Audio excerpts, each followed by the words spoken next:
Hello everyone, my name is Haojie, and today my refutation is about making these major record labels exploit artists for their own benefit.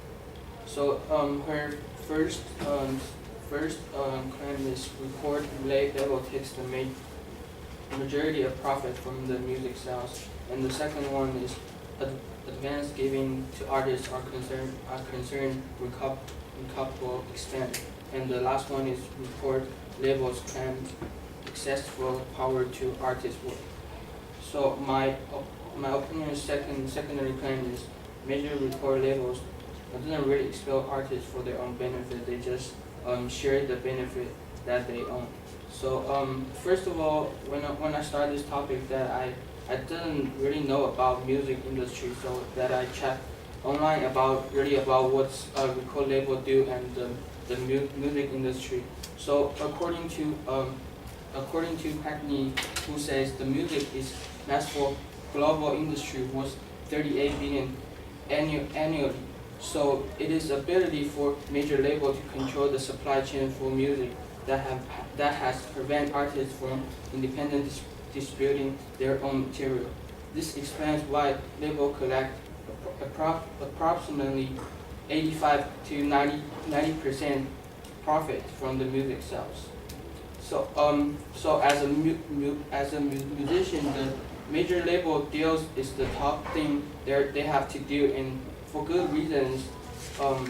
There's big four major record labels in the world. There are EMA, Sony, Universal, Vivendi, and the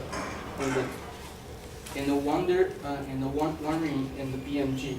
So for those big five record labels, a lot of musicians and artists, they wanted to join those record labels and share the benefit, because it's in music industry right now. It's hard to just get famous, and record label they have they will help the artists to promote music and give them record labels are basically your managed staff and bank. They pay advantage to invest the artist and then give back to and the artist give back to make money and give back to the record labels. So basically, record label they didn't expel artists for their own benefit, because what they did to artists, and there's help each other to making money. So the second point that in her point, he gives evidence of example of, remember last year when the Tim Court band Too Much Joy released, how Warner Music make tons of money of the band albums, but simply refused to accurately account for loyal own because the band is concerned recoverable. So this evidence is very sufficiency, because it gives a really example for to us why record label they give artists give artists to concern recoverable expense. And the other evidence that he give to us is that shows there's 2 million records that have been never paid in penny, because unbelievable. Well, this article is from 2008, which is 7 years ago from now. It's a little bit too far. It doesn't really prove the evidence that shows record label that could expel artists for their own benefit. So the last point that I claim is record label.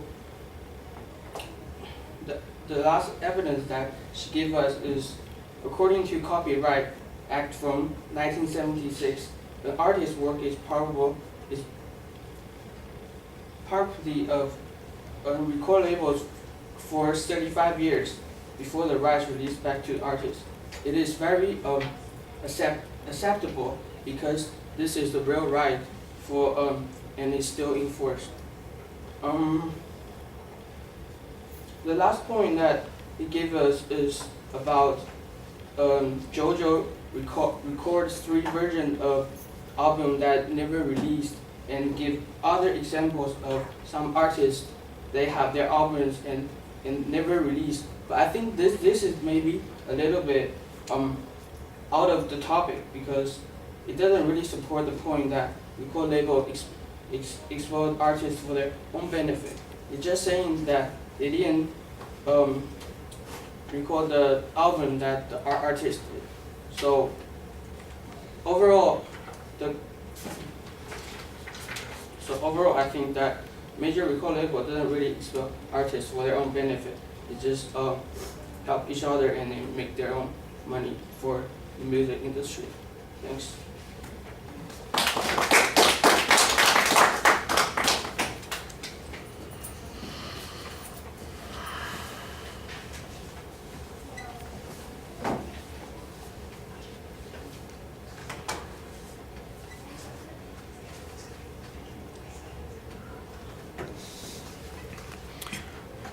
All right, you started off pretty well identifying the proposition and the secondary claims. You get to the first point, and you basically are taking a different interpretation here. You're saying it's not really exploitation. They're both sharing the benefits of this. And I thought, okay, that's a pretty reasonable approach to this. You mentioned how substantial the music industry is. But where's the information that says that the artist gets some benefit from this? It shouldn't be that hard to find examples of musicians who have made money off of their own recordings and are happy with their recording contracts, that they in fact see the value of the recording company.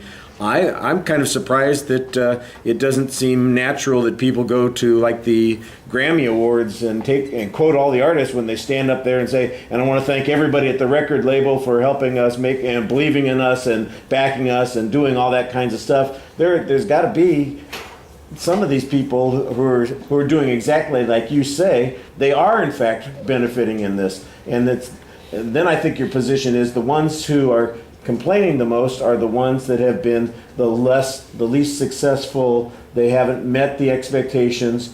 I'm sorry that the one band sold millions of records and the company never made any, or they never got any profit from that.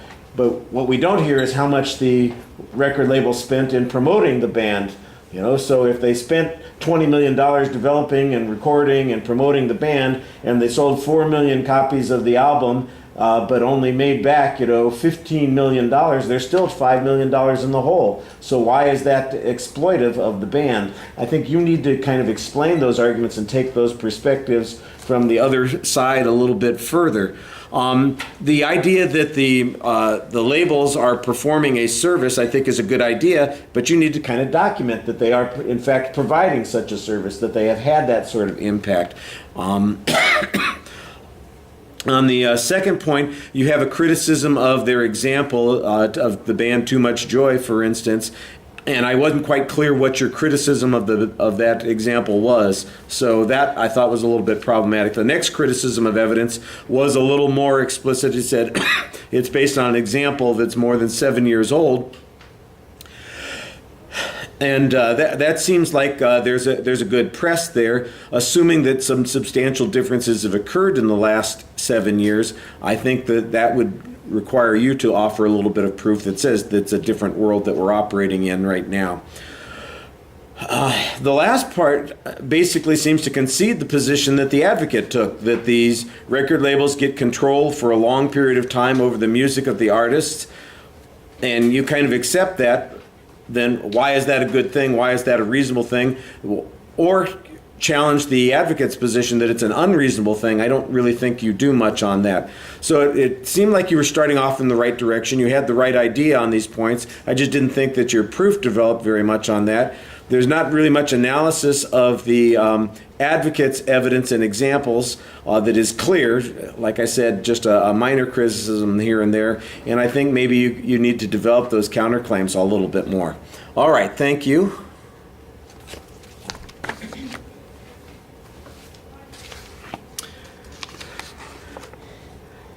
Alexandra or Lexi, whichever you want to go by today.